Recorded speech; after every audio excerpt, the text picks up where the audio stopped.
my God, look at this. Can't believe it. It really is the new Chevrolet Corvette Stingray, and it's a little bit like rock and roll. Come on, keep up. Rock and roll was started in the 1950s. The first Chevrolet Corvette was released in the 1950s. They're both as American as apple pie. Anyway, so this Corvette is in its 8th generation, and for the first time ever, they've done something radical. They've moved the engine from the front to the middle, so it's like a proper supercar. It doesn't have a supercar price though. In the US of A, it costs $62,000, which works out to less than £50,000, so it's cheaper to buy than a Mercedes A45S for a mid-engine supercar. God bless America.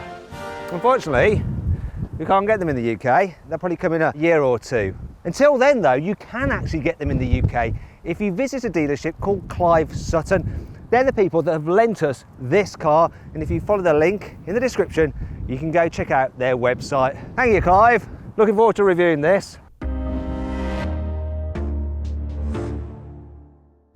Let's start off this video by talking about the design, and the one thing that I don't like about the look of this car, there's only one, it's this, the Stingray badge on the back.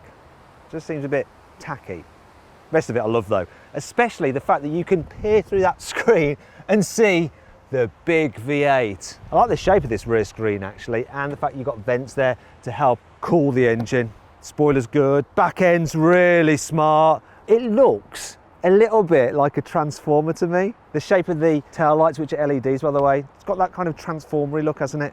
Am I the only one that thinks that? Let me know in the comments below. Also, everything is real. These vents, they do vent things. They're vents, they're real. There's ventage down there, that's real. The quad exhaust, real. The Germans need to take note. Mercedes, Audi, and sometimes BMW. Oh my God, look at the shape of this car. These strong creases, the wide wheel arches. You've got 20s at the back, 19-inch alloys at the front. It looks mean, especially with this huge vent here on the side. Obviously feeding air into that mid-mounted engine. Yet again, no fakery. So this model is the coupe, but you can actually flip out the roof panels, and you've got two choices for the roof panels. This is the carbon fiber panel. You can also get a transparent one, which I go for, so you can see the sky. Moving to the front, the whole kind of angular, aggressive theme continues. Got LED headlights, there's cool creases in the bonnet, angles everywhere, and yet again more vents that are real. I'm just not used to this, you know. Thank you, America. Do you know what? While this car looks like a transformer from the back, from this angle,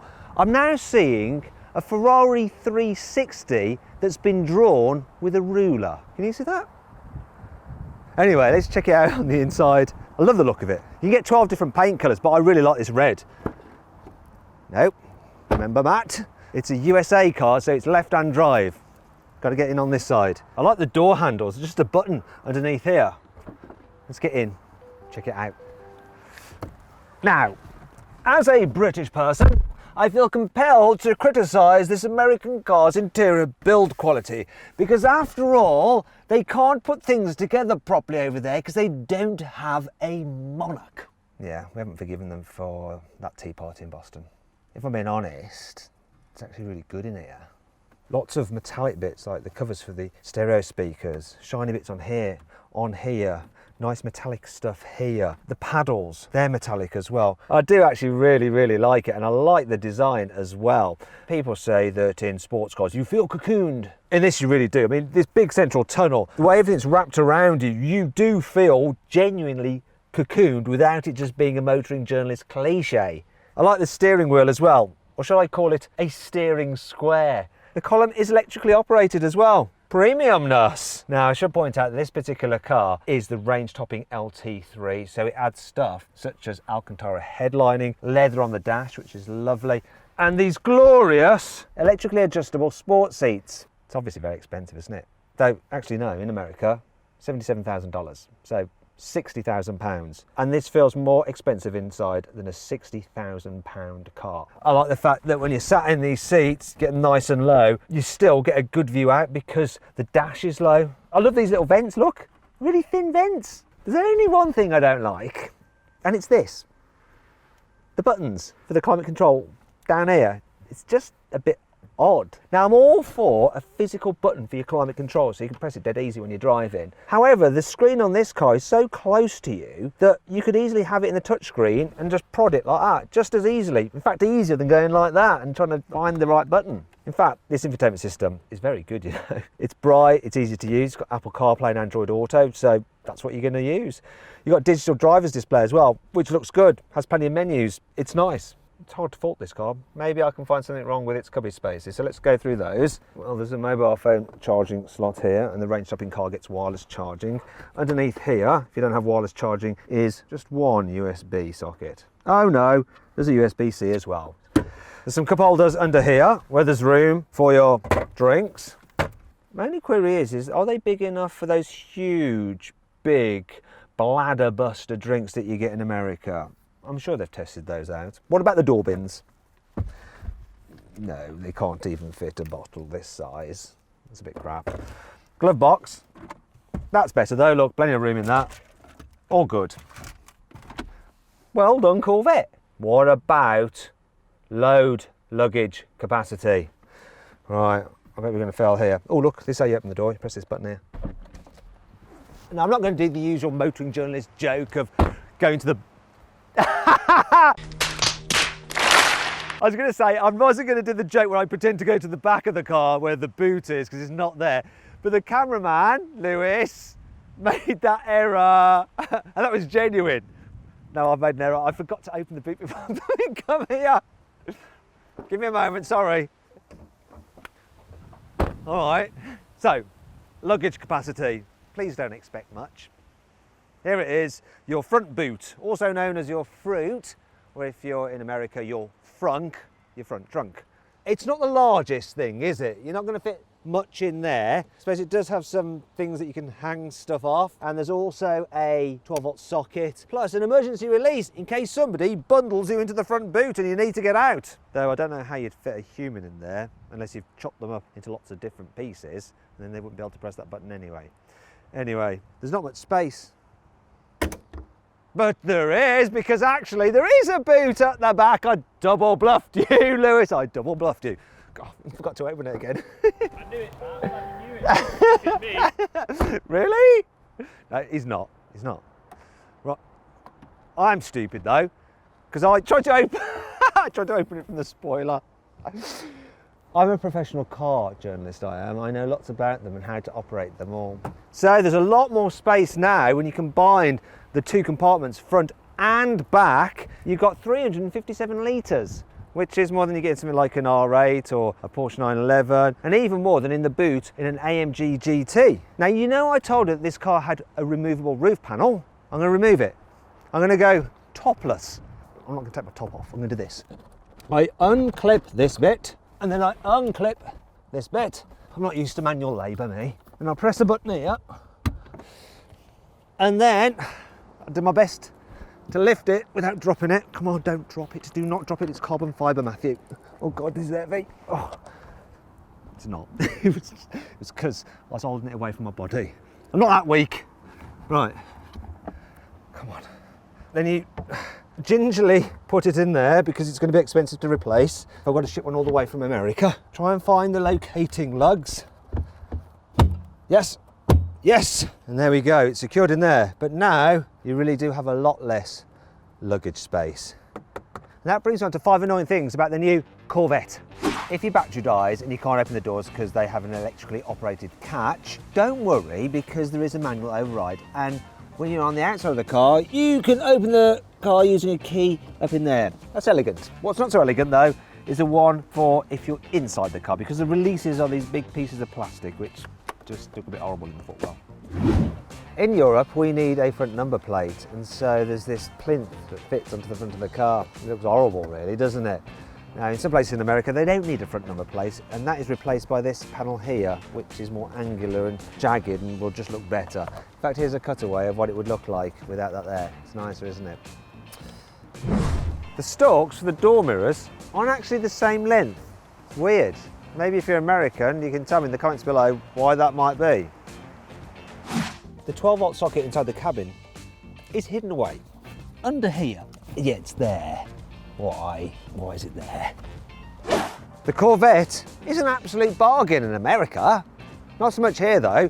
You see, after you've factored in shipping costs, import duties, tax, and all that kind of stuff, it pretty much doubles the price. This one here, with all the options on it, top of the range, £132,000. Now for that, you can get a really nice Porsche 911 Carrera 4S fully kitted out. In fact, if you want to see my review of such a car, click on the pop-out banner up there to go watch it now.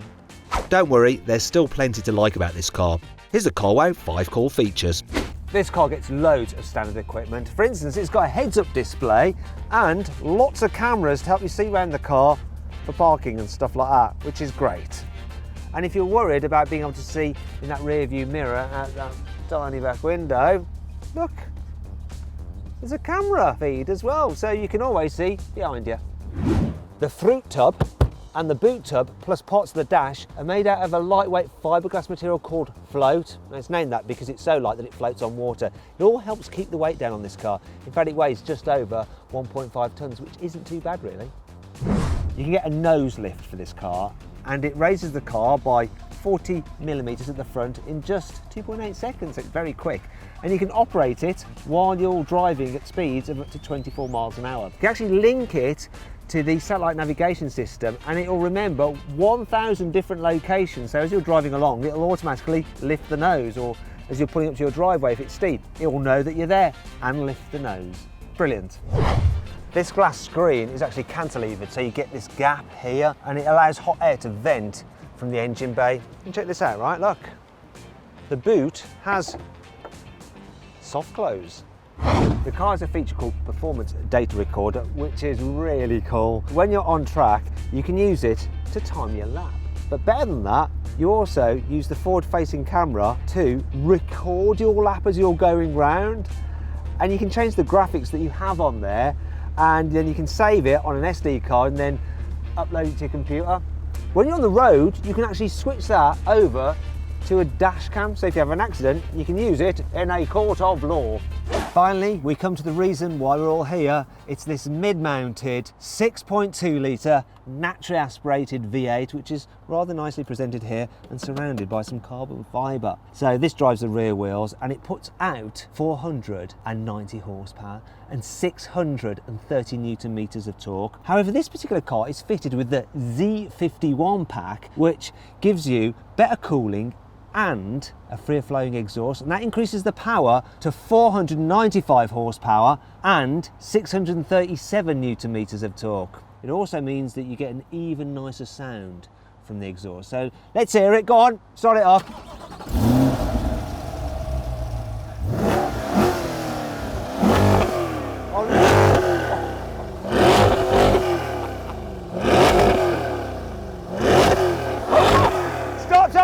Stop.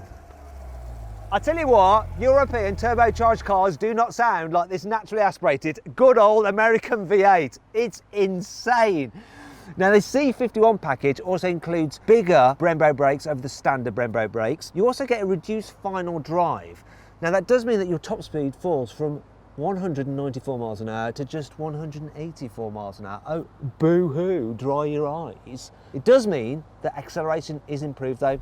Chevrolet says this car should do 0 to 60 in 2.9 seconds, but I'm going to find out. I've got my specialist timing gear here. I'm going to launch it. Let's do it. Gently away. Now it's going. Or 63.6 seconds. What's the quarter mile?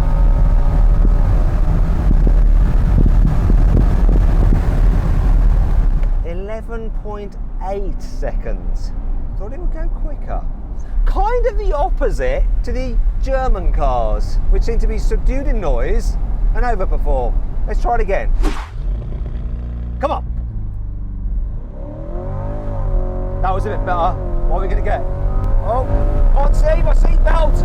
I can't see what it is.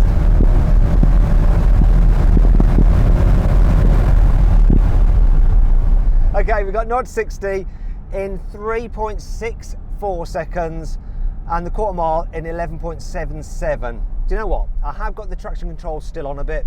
I'm going to try it with it off. Right, I'm going to give it one very last try. And this is your lot, Americans, all right?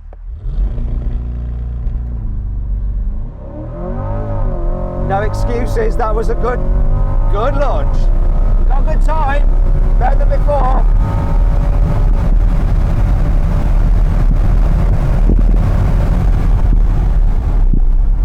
Okay, that's it now. The best I got, 0 to 60, 3.55 seconds, and the standing quarter mile in 11.65. I've no idea where the 2.9 comes from because those launches were all pretty decent. Do you know what I'm going to do now? I'm going to put the car into tour mode. So this is for just when you're cruising along. It's actually really nice. You see, this car has the optional adaptive dampers fitted to it, so it goes over bumps really well because in tour mode they slacken off, they relax. I'm cruising around with the roof down. It's quite nice. The only problem is you get quite a bit of buffeting here. With the roof up though, it's absolutely fine. The engine is barely ticking over. At 70 miles an hour, we're doing 1500 RPM. The economy's not great though, because all I've done is thrash it. 3 miles per gallon. 3 miles per gallon! Now if you're just cruising along, then you simply need to overtake someone. Let's see what this gearbox is like. 8-speed, dual clutch automatic. That responded so well. I know, it's just 90 like that. Picked up so well. Nice gearbox. It's responsive, it's quick. Which brings you on to general everyday practicality, driving this car around town. Well actually, it's not too bad. I can see the corners of the car okay, and for parking those cameras are great. It's quite manoeuvrable as well. The turning circle's all right for a sports car such as this. Easily live with this thing every day. I like it. Now let's see what this car's like on a twisty road, because after all, American cars don't like corners, do they? Or is that just another British cliche? After all, this has got a mid-mounted engine which does help the balance. Oh, and it grips. And the steering's really quick. It's actually quite agile, good at changing direction. And doesn't get flustered either. It won't suddenly spit you off. That makes it easy to drive relatively quickly. Or as quick as you dare. My only complaint with it though is that there's not so much feel through it. You can't tell exactly how much grip the front wheels have got. I'm starting to push wide there. Oh, that throttle response is so good. Once you're coming out of a corner, it just leaps forward. One thing I'm not so keen on though, the brakes. They've got enough power, it's just that the pedal has quite a lot of travel before it does anything. It seems a bit squidgy. There it is, it's squidgy. So it's a long old travel. They work really well at stopping you, but there's just quite a lot of squidge in them. It's a bit of a shame. Other than that though, I'm really impressed with the way this thing drives. It's quick, not quite as quick as the numbers suggest, and it sounds great. It's comfortable, it handles well. I think it's a real result, and for what you can get it for in America, an absolute bargain.